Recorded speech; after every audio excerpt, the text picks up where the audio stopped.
Okay, so start over. So we have the player, right? And they have a feasible strategy set. That means basically the options of what they can do. Anything with non-zero probability within the game. There's outcome or consequences. So each strategy has a set outcome depending on what the other players in the game do. So basically, you have an intersection in an outcome matrix. We can also depict this with game trees, which we'll see in a while. And of course, the payoffs, which are part of the outcome.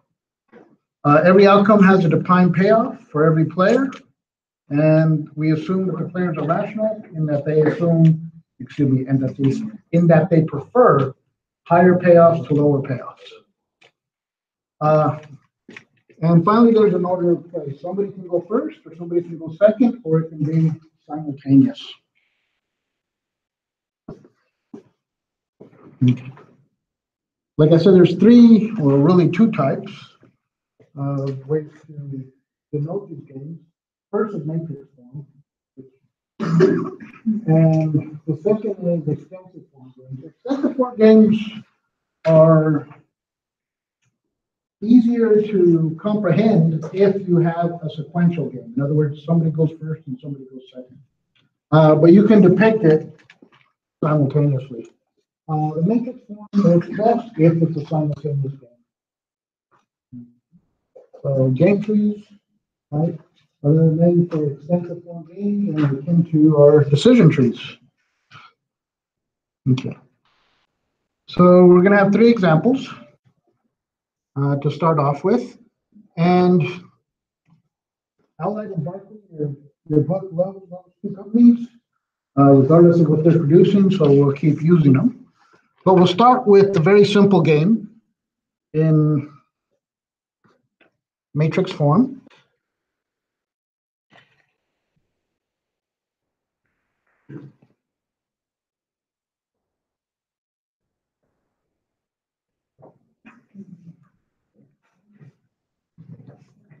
Okay, sorry. In this simple game, right, Barclay has two options, two strategy sets, and Allied has two options, two actions. They can either spend at the current level, or they can increase spending. Right? Now, this game is fairly simple because we have strategies that are dominated for both players, and we have dominant strategies for both players. The dominant strategy, for instance, for Barclay, 4 is greater than 3, and 3 is greater than 2. So for Barclay, his dominant strategy is to increase spending. That means spending at current levels is dominated. So it's a dominated strategy. The dominant strategy is to increase spending. For Allied, 4 is greater than 3, and 3 is greater than 2. So for Allied, their dominant strategy is to spend at current levels, and the dominant strategy is to increase spending. Is there a question? That's the matrix.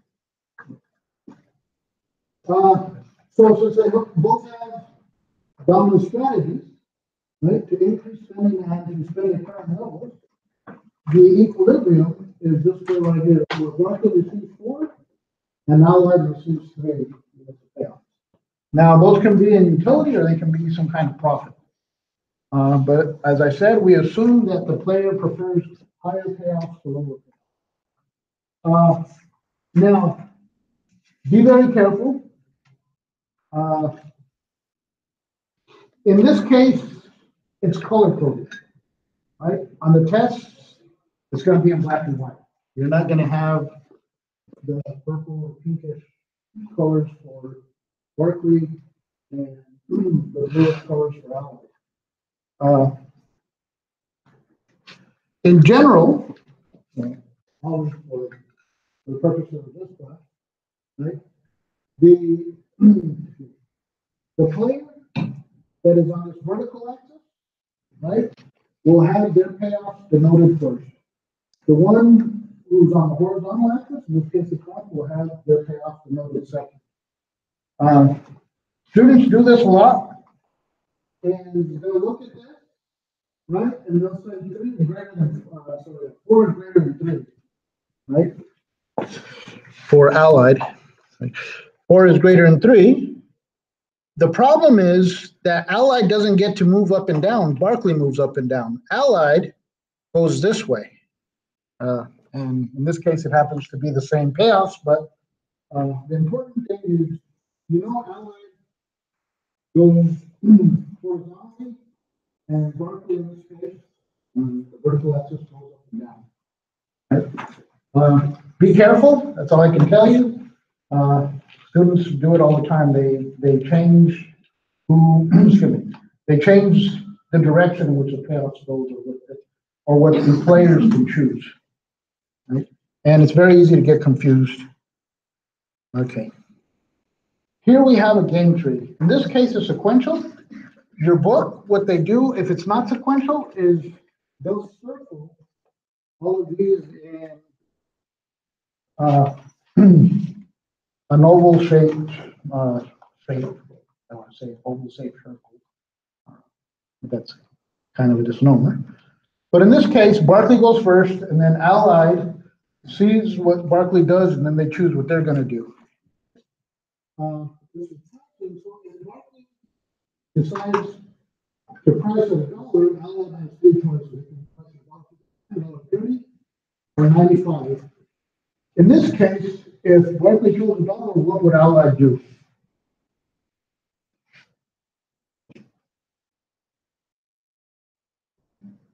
Can you guys see that okay? I'm sorry? The 155 option. Okay. Well, let's check that. If Barkley took $1 and Allied decides to price at $1.55, they'll get 4 units. If they chose $1.30, they get 1 unit. And of course, if they chose 95 cents, they get 6 units. So in this case, Allied would be better pricing at 95 cents. I think you did what I just wanted you not to do, right? You chose 10 over 7 and 3. Pegué como que el higher, no me estaba fijando en los números del lado. Okay. El higher payoff por 1.55 de la mano. Okay. Okay. What if Barkley chose $1.35? What would Allied choose? 155. Because 7 is greater than 2 and it's greater than 1. Okay, finally, if Barkley chose $1.65, what would Allied choose? Nada. Nada. Okay. Nada. Entendido, perfecto. Okay. No entiendo cómo se ve esto en los otros 5. Okay. No entiendo. La primera columna, ¿verdad? Son, vamos a decir, ganancias, pero el payoff para Barkley, que muere el primero. El segundo columna son los payoffs para Allied. Pero esto está given, esto es algo que... No, that's given. We can think of it as profits, right? We can think of it as utility, but those are given in the beginning. Now you can calculate these as profits, but it's basically in this case it's given, and in the test it'll be given. These are the payoffs. ¿El primer número qué es? ¿El segundo qué es? El primer número son los pagos para Barkley, para esto, que mueve el primero. ¿Y el otro? Bueno, exacto, mueve el segundo en este caso. Okay. Y entonces, sí. La explicación de por qué era... Ok, vamos con el último que tenemos aquí. Si Barkley decide a cobrar 1.65, ¿verdad? ¿Qué va a hacer Allied? Allied va a coger el precio de estas 3 opciones que le da el mejor payoff. En este caso, 5 es mejor que 2, 5 es mejor que 0. Pues va a cobrar 1.55.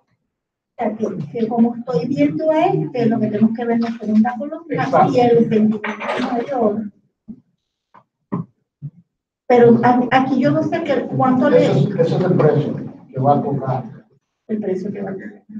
Y que tengo que coger el que es más alto. Sí, de esos tres opciones. O sea, que lo tengo que ver totalmente separado. Sí. Entonces, si Barty cobra 1.35, va a correr a Barty. Pues, ¿Por qué? porque este más le da. Porque si es más que 2, entonces, contamos, si Barty coge 1, Pues 95. pues ahí es más que 2. Profesor, una pregunta. En el ejemplo que Barty, or I'm saying this, in the example where Barty chooses $1, right? I'm assuming we're selling, right? Or We're selling something, yes. exactly. So we would sell at whatever price. That's the best payoff. Exactly, but the payoff is how many units. Huh? For example, we decided that 0.95 Allied would sell 0.95 because they gave you 6 units, right? Yes. So you would sell 6 units at 0.95. No, Non-selling. that would be your, let's call it profit in this case. Okay. It would be your profit if you charge. In other words, Your if profit, Barclay okay, chose, okay, your if profits, Barclay chose not- $1, my profits would be higher if I chose mine. Okay, so it's not the units you sell. I'm sorry? It's not the units you. No, it's not the unit I would sell. Because if that be the case, then 155 would be more favorable in that case. But it's like, okay. But these are payoffs. Yeah, yeah, we're just talking about profit. Okay. And we can think of the payoffs as profit. Yeah, yeah. I think it's conceptually it's easier. Yeah. Okay. Más preguntas. ¿Estás entendiendo? ¿Entendiste el matrix? Sí. Ok. En este caso,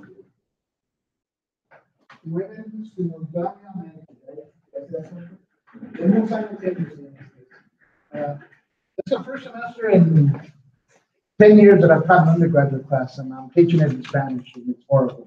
It's horrible for the students. Anyway, so in this case, they move simultaneously. It just happens that our equilibrium is going to be the same. It's not always going to be the same. It can be different because Barclay gets to choose what they do first in the sequential game, and therefore they can kind of force outlines. In this case, what's going to be the equilibrium?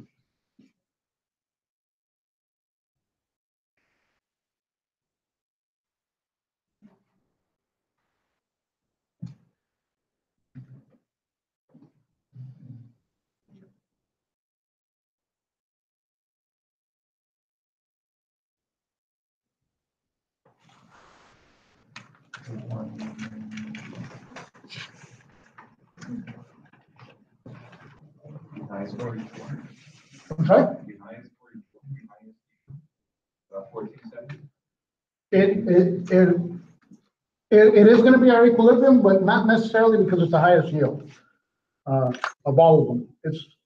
It's the one place where once I get here, Allied, right, isn't going to change the strategy, and Barclay isn't going to change the strategy because there's no payoff. Given what the other person's doing, they'll give you a higher rate. And that's known as a Nash equilibrium. We'll talk about that in a second. You guys remember the movie? It was like 10 years ago, The Beautiful Mind? That's a guy. Okay. So in both cases, in the sequential game and the simultaneous game, this is our equilibrium, right? The Barclay chooses $1.35, right? And Allied chooses $1.55. They get payoffs of 14 and 7. And in this case, it just happens to work out that way because for Allied, it's good because there's no payoff greater than 7. And for Barclay, it's good too because there's no payoff greater than 14. That wouldn't be the case always. Not always the case. So what are you doing? And this, I assume the book does it to not confuse the students, so they just go to the best payoff. But we'll see games later on where the best payoff, at least for one of the two, isn't going to always be the best. Okay. For concepts, the key to a solution in game theory problem is the anticipation of behavior of your opponent, or not always of the other player. An equilibrium is when no player has an incentive to unilaterally change, right, his or her strategy. So what that means is no player is able to improve his or her strategy by unilaterally changing their strategy. If I add Pareto optimality index, which just that means is I can't make myself better off without making somebody worse off to get that Nash equilibrium that I was talking about. But we'll talk about that later. A dominant strategy, which we looked at the first matrix, is a strategy whose payout in any outcome is higher relative to all other feasible strategies. And we saw it in the first matrix where one player was going to stay the same, the other was going to increase spending. Right? And they both had dominant strategies and they both had dominated strategies. The strategy that is optimal, regardless of the strategy selected by your rivals, is the dominant strategy. So in this case, in our first figure, Barclays had the dominant strategy, which is to maintain current spending, and Allied had the dominant strategy to increase spending. Now we get to a dominated strategy, which is going to be our next example. We're going to have a 3x3 matrix, and we're going to see that Barclay has a dominated strategy, which is to charge $1. There's no circumstance under which this strategy would yield a greater payoff than the other two. Right? Allied has two dominant strategies. Once they figure out that Barclay's not going to charge $1, once they figure out that Barclay's dominated strategies to charge $1, they'll have two dominated strategies, and that's the price of 95 cents or $1.30. I know without looking at the matrix, it doesn't make sense, but after we look at the matrix, we're going to basically use iterative dominance, which means we just keep eliminating boxes. Okay, so here we go. In this case, right, if Barclay chooses $1, right, no matter what Allied chooses, there's going to be a better payoff for him. But more importantly, if I choose $1, right, Allied is going to choose 95 cents because 6 is greater than 1 and 6 is greater than 4. So I'll be in this square and that'll be give me 3. And the other two, of course, if they charge 95, gives me a better payoff. So basically I can eliminate $1. Once I eliminate the $1 from Barclay's strategy set, I have this matrix right here. Right? So once I have that, right? 5 is greater than 2 and 0, and 2 and 7 is greater than 2 and 1. So this is my dominant strategy, and these two strategies are dominating. So I'm left with the following. I'm left with this, and then from there I can just choose because I know Allied is going to charge $1.55. If Allied chooses $1.55, Barclay's better off choosing $1.30.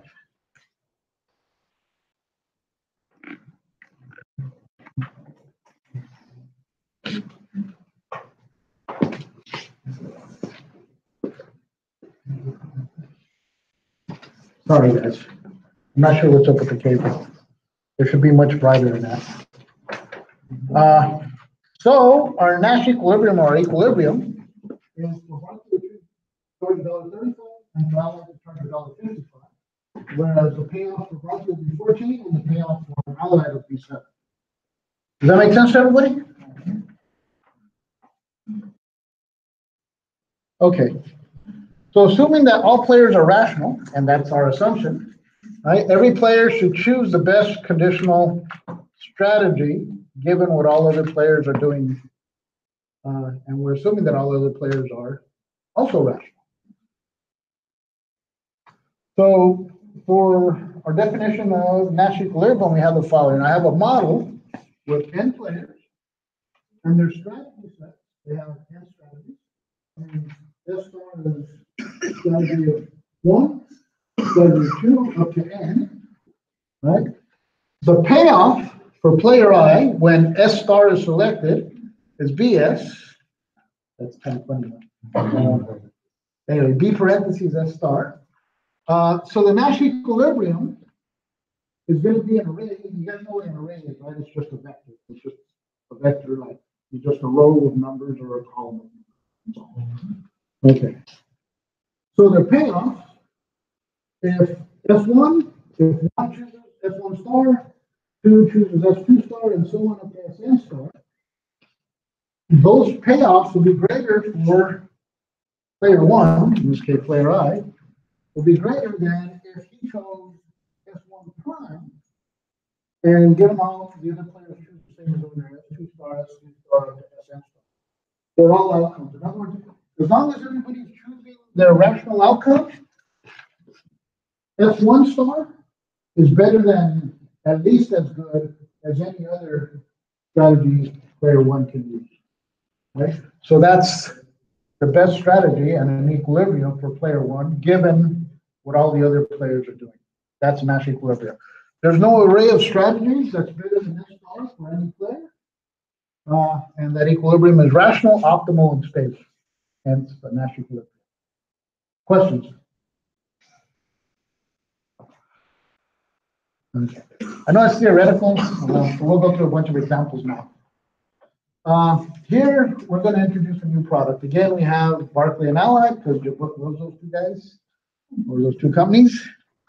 And they have a choice. Barclay's going to produce a product called Sigma, and Allied will produce a product called Alpha. And here are the payoffs. And in this game, what we have to do to figure out what the equilibrium is just choose a box. Okay? And figure out if that box is in equilibrium. Let's say I'm going to choose product alpha and product lambda. Okay. Will that be a Nash equilibrium? Why not? It's the worst one. Okay. Perfect. For Allied, right? H greater than 6. So if Barclay chooses lambda, I'm better off choosing either beta or zeta. Actually, I'm better off choosing beta. How about Barclay? If Allied chooses alpha, it's better off choosing either pi or sigma. They both give a better payoff with a 9 or 6. Okay. So I know this isn't an equilibrium. We need to move this way. How about here, 5, 5?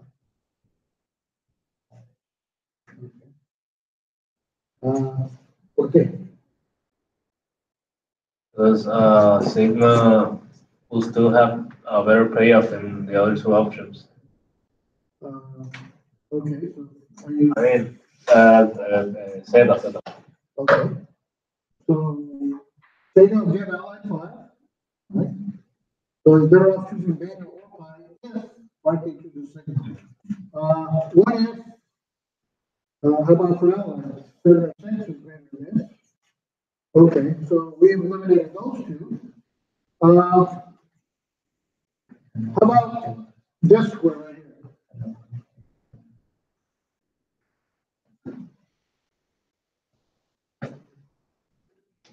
Equilibrium? Okay. Let's go through. If Barclay chooses pi, what would Allied do? Lambda. Okay. Lambda is one of Beta. Beta. Okay. Okay, so from here, I can choose 8 or 9. Right? Is that a Nash equilibrium? I know it's better than this one, at least for Allied. Is this a Nash equilibrium? Or equilibrium better?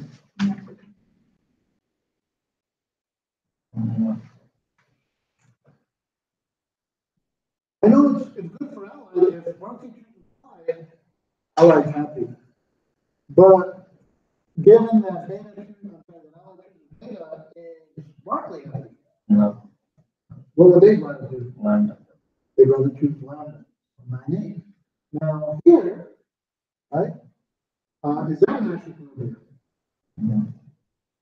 Yeah. Why not? Like for first theta. Because ally, right, would prefer 10, right, over 8. Here, Berkeley would be happy, 9 is greater than 7, but 10 is greater than 8, so ally would move here. Is this a Nash equilibrium? No. Yeah, ally's happy, but Barkley. Berkeley's not, don't choose.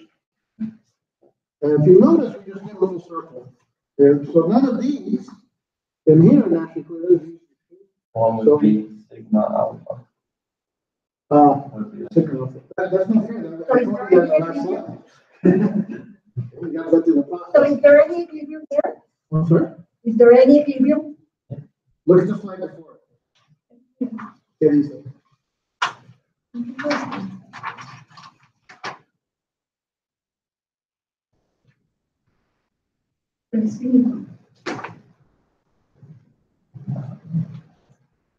Sigma y alpha. Okay, sigma and alpha. Let's go through sigma beta first, just because that's the only other part we haven't done. 7. no. Is allied happy? Nobody's happy. Okay.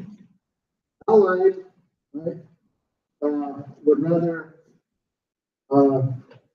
choose alpha, but in this case, Barkley would rather choose lambda. Now we get to what we know is our Nash equilibrium, because I told you this left. Why is this a Nash equilibrium? It's favorable. It's because once I'm there, changing my strategy doesn't improve my payoff. Now look, we talked about it a while ago. If I'm allied, I'd rather be a peer, right? I'd rather get 10 and 8.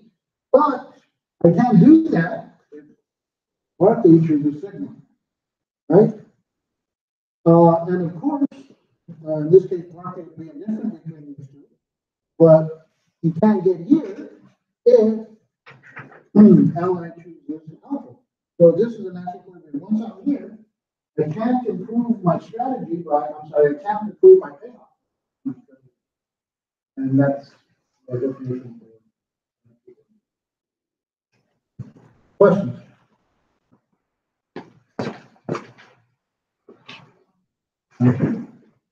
And here it is, right? If it has an A, right? Ally would be happy with that. If it has a B, Barkley would be happy with it. And we did the little circle. In these cases, these other squares, nobody's happy. Right? The only one where both of them are happy is right here.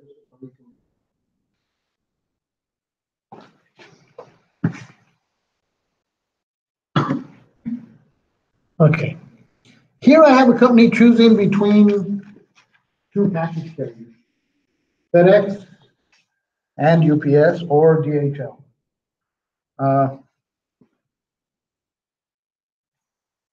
If you order something from the States that comes here, it's almost certainly going to come by FedEx or UPS. If you order something from Asia, then there's a better chance. Anyway, the point is, here we have more than one equilibrium. What are they?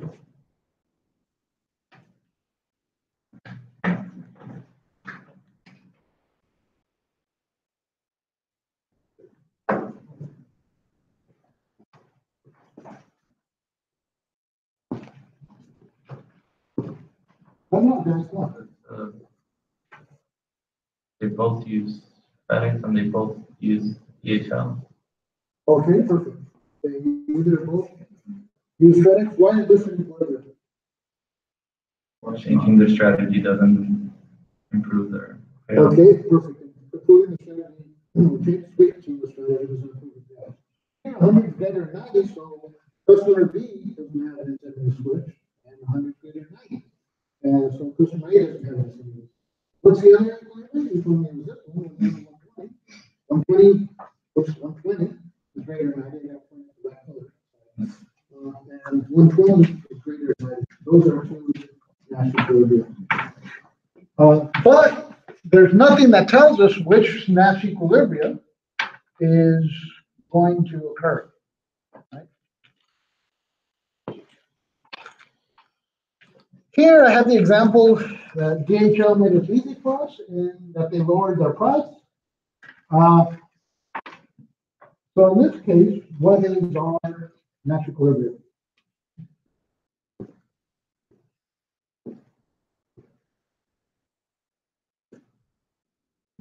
DHL. Both of these. Why? Because if I'm here, right, 130 is greater than 100, 130 is greater than 100. But over here, right, 100 plus, sorry, 100 plus is greater than 100, and 100 plus is greater than 100. So this is no longer an equilibrium.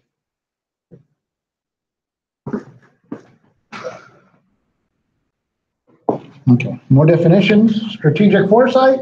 In these games, we have to look ahead, right? That's why they call it game theory. It's like the chess game. You gotta look moves ahead to determine your best strategy set. And one way to do this is by backward induction, right? Just like chess.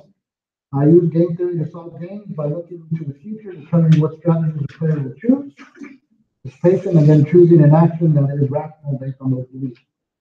Right? So in sequential games, backward induction involves starting with the last decision and then working backwards to identify all the optimal decisions. Okay, so here we have expansions. We have two companies, again, back to Barclay and Allied, and they have a choice whether to expand or not. But in this case, Barclay gets to move first. Right? They can either expand or not expand. If Barclay expands, right, what would Allied do? Yes. What would Allied do with Barclay?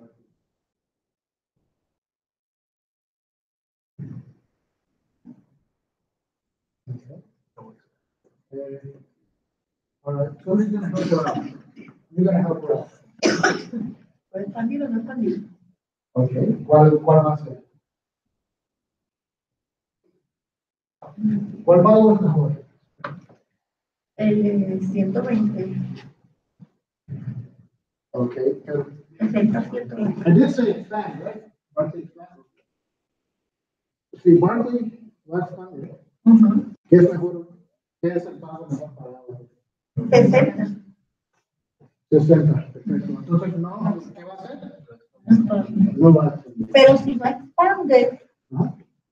Barclay, Ali debe expandir. Okay, perfecto. That was gonna be my next meeting. You beat me to it. Want to trade places for one? Come on. If Barclay doesn't expand, right, it will close. 120 is greater than 80, so in that case, Allied would expand. And Allied would be much happier if Barclay didn't expand because 120 is much greater than 60. So that brings us to our next concept, the credibility of commitments. Credible when the cost associated with a commitment are greater than the associated benefits. Okay. So,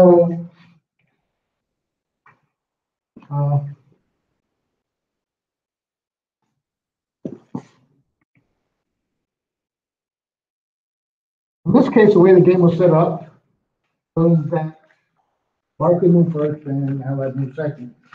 Well, what if Allied got to move first and they cut their price, or even in second, Allied just decided to cut their price, right? Regardless of what Barclay was going to do. In that case, it's not in Barclay's interest to drop their price in response to an Allied price cut. That's simply not credible. Why? Because we assume that both parties are rational, right? So, oops, I went the wrong way. Sorry, I was going back to expand. I need to show you a new game tree. So in this case, Allied moves first, right? And Barclay, in this case, before the credibility, before a credibility analysis, right? If Allied drops price, what will Barclay do?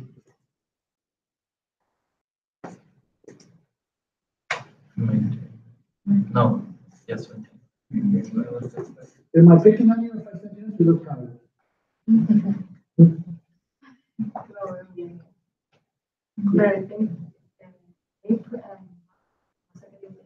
Maintain price. Okay. I apologize for the quality of the video. So they maintain price. What if Allied maintains price? What would Barclay do? Drop the price, right? 70 bidder and 50. Now from Barclay, right? I really want Allied to maintain their price, right? Because 70 is greater than any other payoff I have. So if I'm Barclay and I threaten, right, to drop my price no matter what, Allied does, right? And of course, if I do that, and Barclay believes me, it would be in Barclay's best interest to drop their price. Give Allied to maintain their price. Because 20 is greater than 15. Okay. Now, is that critical? Not according to our assumptions, because we're assuming both players are rational. So since Allied gets to move first in this case, and if Allied drops their price, right, Barclay has a choice, right? They can either drop their price or they can maintain the price, and 40 would be greater than 15. Right? Of course, if they were credible, then that would drop Allied's profit down to 15. That wouldn't be good. But as I said, we assume they're rational, so it's not a credible threat because basically, I guess the expression is cut your own face to spite your enemy. And we're assuming they won't do that. Okay. We'll go through some more examples. The first one is an expansion of the prisoner's dilemma. The prisoner's dilemma is probably one of the first examples in ADA, and probably by far the most famous. The prisoner's dilemma starts where the police catch two criminals, and they put them in separate rooms, and they try to get them to inform on one another. If you inform and the other and your accomplice doesn't inform, you get off free, and he goes to jail for a long time. If you both inform, then you both go to jail for a shorter time. But if you don't inform and your accomplice informs, then you go to jail for a long time. Right? So there's an incentive for both of you to inform. Of course, if neither one of you inform, both of you guys get off scot-free. But you have to rely on your accomplice doing the same thing. That's the prisoner's dilemma. Here we apply it to increasing price or dropping price. Okay.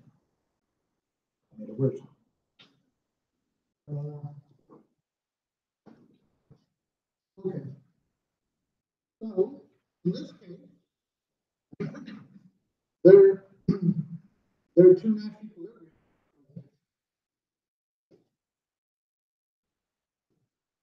I'm going to pick on something in the back. What are the two Nash equilibrium?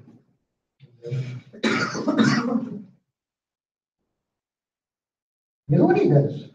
I know everybody in this room knows, right? What are the Nash equilibrium?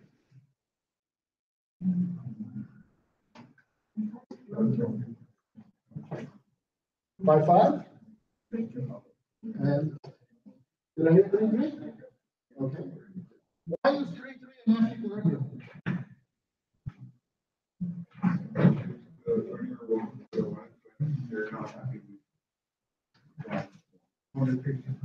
Okay. Or if the price low, we're working, Allied will be satisfied. And if we go into the price low for Allied, Barclay will be satisfied. Because that's probably what I'm wanting. Okay, perfect. For Allied, 3 is greater than 1. I'll tell you. Well, it's different. 3 is greater than 1 for Allied, and 3 is greater than 1. I'll go up and down for Barclay. So 3 threes and that's equilibrium. This is where they both inform on each other, right? Five times in equilibrium too, where they both price high.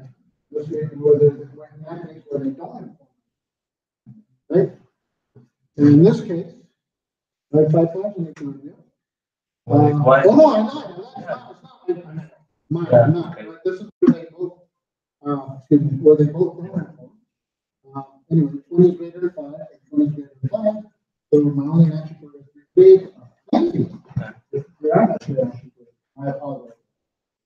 But you guys knew that, right? Because you saw exactly what I did wrong. I'm confused. Okay. Anyway, here's our nice equilibrium, right? If it's a prisoner dilemma, they both inform each other, they both go together. But not as long as if one informs and one doesn't. Okay. Okay. Repeated games. In repeated games, it leads to cooperative behavior and something known as reputation. Right? Trust, reputation, promises, bets. Reciprocity only relevant if it's repeated. In that case, it's a one-period game. It doesn't matter. In repeated games, cooperative behavior is more likely. If there's an infinite time horizon, and if there's a finite, and if there's a finite time horizon. If there's a finite time horizon, the value of cooperation and hence the likelihood diminishes as you get closer. Right? So in this case, right, for the prisoner dilemma, if, for instance, I belong to a crime organization, a criminal organization, that will punish me if I inform, right? Might be a way to get around the prisoner dilemma. Or in this case, right? If we have two firms, if I raise price this period, and the other, and I don't raise price, well, the other player will raise price the next period. Basically lower my profits in the next period. Okay, so here's our Fuchs theorem. Any type of behavior can be supported by an equilibrium as long as the players believe there's a high probability that a future interaction will occur. In other words, any of those can be an equilibrium if, or 5-5 can be an equilibrium if I believe that we're going to have future interaction and my payoff can differ in the next period. Of course, in the game, when I was talking, right, the only equilibrium we had was 3-3 because it's a one-period game. Okay. Incomplete information games. Basically, this is a branch that loosens the assumptions that all players have the same information. I know what I'm going to do, but I'm not 100% sure what the other players can do. I don't know where it's payoff. Right? So we have asymmetric information. Asymmetric just means uneven, right? So a type of player has characteristics unknown to the other player and has different preferences or different payoff functions. For instance, in this next example, we're going to have one player that's either low cost or high cost, and we're going to have a type of player that's either tough or soft. So we'll start with tough and soft, right? Allied deciding whether they're going to enter the market. Barclays already in the market. And Allied has to figure out how Barclays will react to them entering the market. If they think Barclays tough, right, they won't enter. If they think Barclays soft, they will enter. And that gives me the tip for test strategy, which I don't know why they put here, which has been before. Anyway, strategy in which players cooperate in the first period and all the succeeding periods mimic the strategy of the other player in the preceding period. But here we have two payoff matrices, one assuming that Barclays and one assuming that Barclays. If Barclays tough, right, what would Allied do? What will Allied do? If Barclays tough, right, their dominant strategy is to fire. or lower the price to try to drive it out of business. Why? Because 6 is greater than 5 and 8 is greater than 2. So their dominant strategy is to fight if Barclays tough. If Barclays tough and they fight, what's Ally going to do? They won't enter the market. They don't enter the market because 3 is greater than 2, and this is the market. Now, what if Barclays soft? If Barclays soft, then their dominant strategy is not to fight, because 4 is greater than 2, and 7 is greater than 3. In that case, what would Ally do? Enter the market. In this case, they enter the market. Why? Because 4 is greater than 3, so this is the natural if Barclays soft. So these are payoffs, right, that are determined by the type of managers that Barclays has. And I don't have that information, so it's in the interest of Barclays, right, to make me believe that he's tough, whether he is or not. Right? So the reputation, right? Incomplete information, based on the history of behavior that involves inferring future behavior based on past behavior. So in this case, right, I need to assume, or I need to figure out whether Barclays is tough or not. But it's in, and knowing that, I also know that it's in Barclays' interest to make me believe I'm tough. Make me believe he's tough. Okay? And this is the thing in game theory that the book doesn't talk about, but it's one of the books that really, I know that you know that I know that you know, and so on. Right? I know that it's in your interest to make it look like you're tough, and you know it's that I know that it's in your interest, and so on. And you just infinite loop, and there's no actual answer.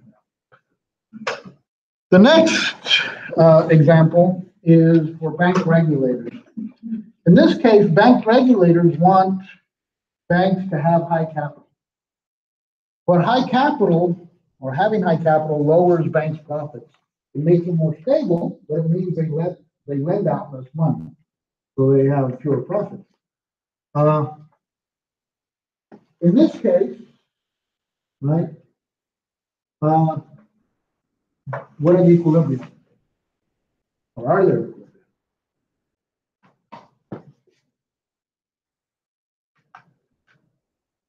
I haven't picked on you to do, right? What are the equilibria?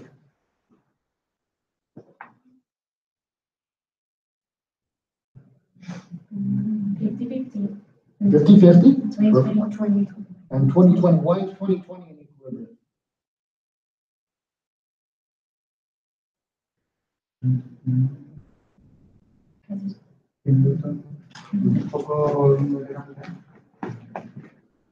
Okay. Another way you can think about this, for bank A, 20 is greater than 10. For bank B, 20 is greater than 10. You have some better here. So if I'm here and I know bank B's already have some capital, it's better for me to have no capital. The vice versa. No. How about 50-50? Why is that an equilibrium?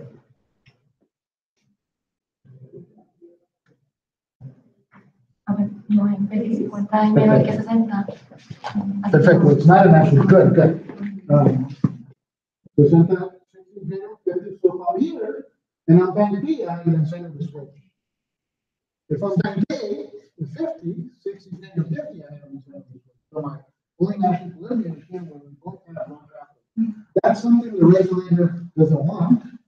So what the regulator has to do is they have to punish banks with low capital and change the payoffs. And they get something like this, where they punish banks for low capital. In this case, right, we're back to 50-50 in this case. Is this an equilibrium? This is, why? Because 50 is greater than 45? And 50 is greater than 45? How about this one? Is this a National Equilibrium? No? For bank A, 10 is greater than 5, and for bank B, 10 is greater than 5. The regulator made it such where having low capital, right? They both have low capital. Okay. So they're not National Equilibria. In this case, our National Equilibria is high capital, which is exactly what the regulator wants. Okay, coordination games. Here, I have more than one Nash equilibria, and the player's problem is which of the Nash equilibria to select. I'll start with matching games. In this case, we're going to have two Nash equilibria. The problem in coordination derives from the inability to communicate, or by laws that make it illegal, right, to collaborate. Players with different strategy models and asymmetric information. In this case, we're going to have one Nash equilibria that's better for both players, right, than the other Nash equilibria. And both firms will prefer that with the higher payoff. So what are our Nash equilibriums in this case? I think I picked on everybody today, right? What are my Nash equilibria? Actual number. Those are To the one have non-zero. Okay, perfect. 12 greater than 0, 12 greater than 0. Up here, 7 is greater than 0, and this 7 is greater than 0. So we have two Nash equilibria. Here, right, where Allied produces for the consumer market and Barclay produces for the industrial market. And the other Nash equilibria where Allied produces for the industrial market and Barclay produces for the consumer market.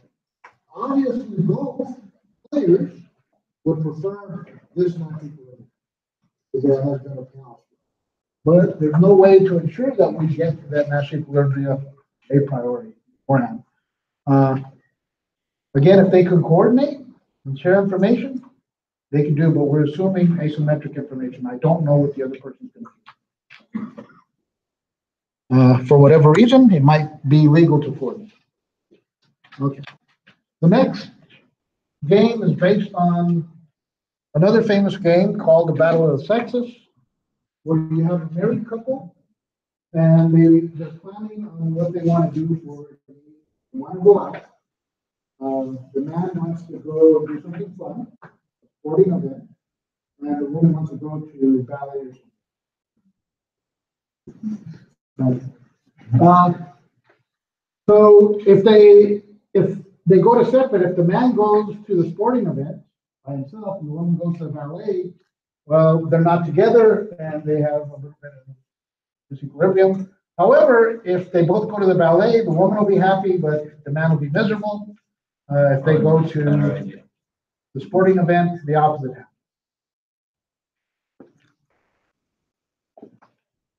So in this case, our game is Allied has a choice between a high-end product and a low-end product, and Barclay has the same thing.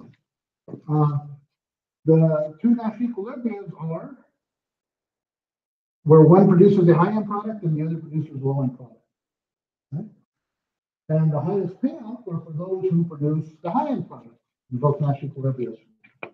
So our two Nash equilibriums, right? But there's no way to determine, right, which Nash equilibrium of the two goes, right? Obviously, Allied wants this one, and Barclay wants this one. Questions? Okay. Getting to another common coordination game, it's called the stag hunt. In the original game, you have two hunters. They have two choices. They can either hunt rabbits, they can either hunt rabbits, or they can hunt stag. So, if they both hunt stag, they're likely to get the stag. However, if one hunts stag and the other decides to hunt rabbits, the person who hunts stag won't get a stag. You need two people to get a stag. And if they both hunt rabbits, they both get rabbits. Right? In this case, right, we're gonna have a Pareto dominant solution requiring cooperation and trust, because of the risk of reneging. In other words, if I decide to hunt stag, but then the other player decides to hunt rabbits, I get zero. I don't get anything. We both need to hunt stag for me to get the big one. Of course, if we both hunt rabbits, we both get rabbits. Right? So what are the Nash equilibria here? 12 is our Nash equilibria. Here, instead of hunting stag or rabbits, it's either I stay with an old standard or I shift to the new standard. All right? So if I stay with the old standard and the other player goes and shifts to the new standard, basically I don't lose much, but the other player who switched to the new standard does. So we have two non-natural here, where the player that didn't coordinate, where the player that switched basically loses his payoff. So our natural equilibrium here, but it requires coordination. It requires both of them, right, to be here. Right? Is this a natural equilibrium? It will be worse though. I'm sorry? Okay, I see one person nodding their head, that person is correct. 6 is greater than 0, and 6 is greater than 0. So this is a natural equilibrium, this is a natural equilibrium. Obviously, the natural equilibrium that they both prefer is this one, right? But it requires coordination, just like in the stag game. They both rather hunt stag and get the stag than go off and hunt rabbit. They both should switch to the standard, but there's no way in priority to know that your opponent's going to do it. So this other Nash equilibrium is possible. Questions? Okay. Thank you.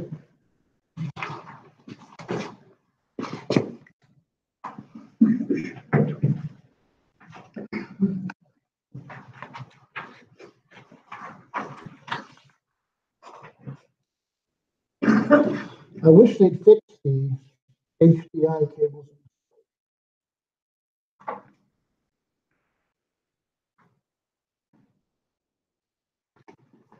Okay, that's as good as it's going to get. Okay, so here we have a first mover game, right? I'm going to have two Nash equilibria. The Nash equilibria is for one person to produce a superior product and one to produce the inferior product. Both players would want to produce the superior product because that gives them higher payoffs. But there's no way a priori to do that unless somebody moves first. In this case, right, you're, hold on just one second.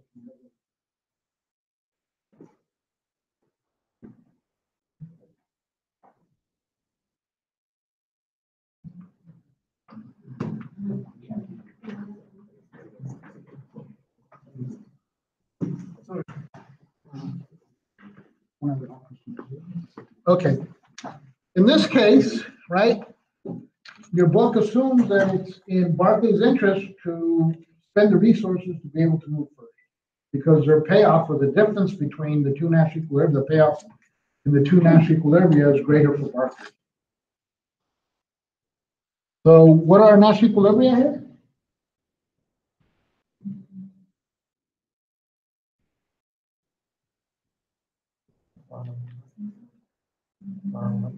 Okay. Bottom left, perfect, okay. Okay. Those are two Nash equilibria. Why? Because for here, for Ally, 140 is greater than 30. actually. How about over here? One time's better than 20, so that's good for Barkley. And somebody's been in 50, so that's good. Which National Columbia would Barkley prefer?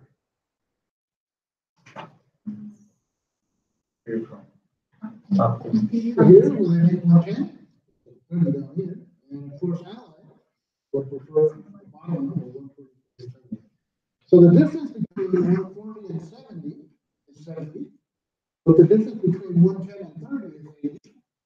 And because that difference is greater, you're going to assume that Barkley will spend the resources to be able to move forward first to get to that point. Okay? They move first and they produce a superior product. And therefore, Allied would be better off once they see that Barkley's producing the superior product to produce the inferior product. Questions? Okay. This game is pretty much standard. We don't even, the book doesn't even change it to try to apply it to business. This was basically a political science game where two countries are negotiating a peace deal. Okay? After a time war or about to go to war. Right? There's two national Columbia, right? How to do it. The national Columbia is for one player to behave like a hawk and the other to basically give in, be a dove. If they both act like hawks, they go to war, they have conflict. If both players act like doves, then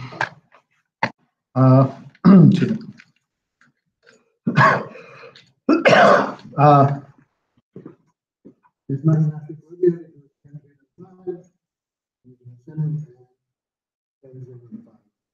what are two national Columbia here?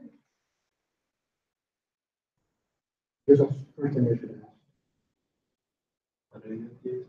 That's right. Exactly. Can do, one acts like a dove and the other acts like a hawk. Right? Of course, country two wants this one when they act like a hawk, and country one wants this one when they act like a hawk. Well, if they both act like hawks, guess what? They go to war, they have negative chaos. So again, in this case, there's no a priority way of figuring out which national equilibrium, right? It's going to be the one chosen. Okay. Strictly competitive games, zero-sum games where I only gain if you lose and vice versa. In this case, what we have is an advertising campaign. By the way, am I going too fast? I expected to get here probably about 45 minutes, no, half an hour later, I guess. Okay. All right. How you guys look?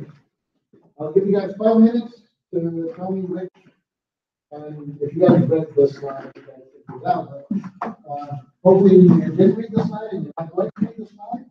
I want you guys to tell me which is our national equilibrium or not.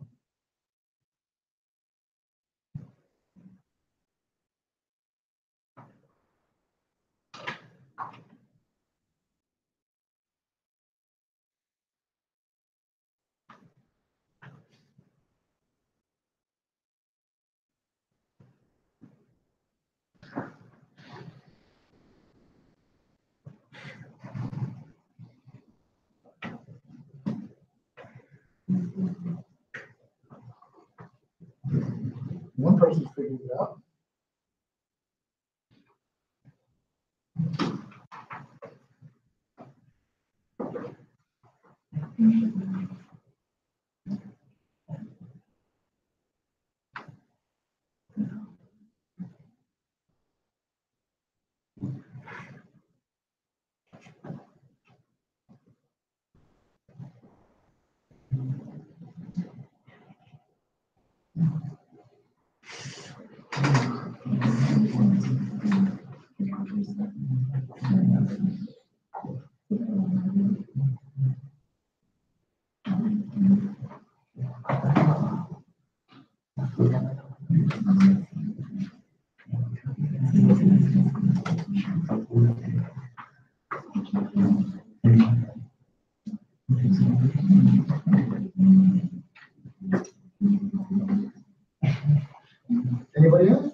Sale mejor comparado.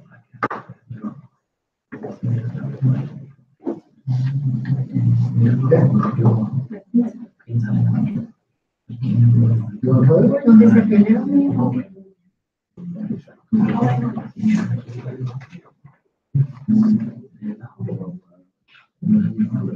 Donde la pérdida es menor. Bueno, el punto es que ya llegas a esa caja, ¿verdad? Que no hay sentido para ninguno de los dos a cambiar.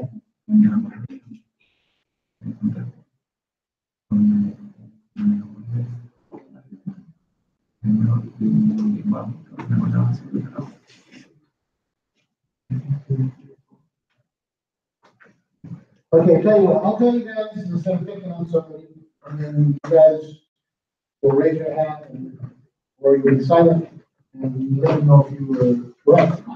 Okay? Now, the Nash equilibrium is right here, -3, Why? Because for Barkley, -3 is greater than -4, and -3 is greater than -5. So for Barkley, that's good, even though it's negative and he's losing, it's better than if, assuming that Ally chooses campaign A, right? He's better off choosing campaign 2 because if he does something else, he's worse off. Now, how about Ally? So 3 is greater than -7, and 3 is greater than -4. So it's definitely in Ally's interest to do things. Now, were there any other natural equilibria you guys found? Okay. Who says there's not another natural equilibrium? Raise your hands. Nobody wants to raise their hands. Okay, we got one person. Is there another natural equilibrium? I'm sorry. I thought you were raising your hand. Sorry. Okay. All right. There is not another natural equilibrium. Because no matter where you got, which box you're at, there's always at least one move for the other player or you that'll make you better off. So this is our natural equilibrium. How many people got it? All right. Anybody else? You guys in that row didn't get it? Oh, come on. Okay.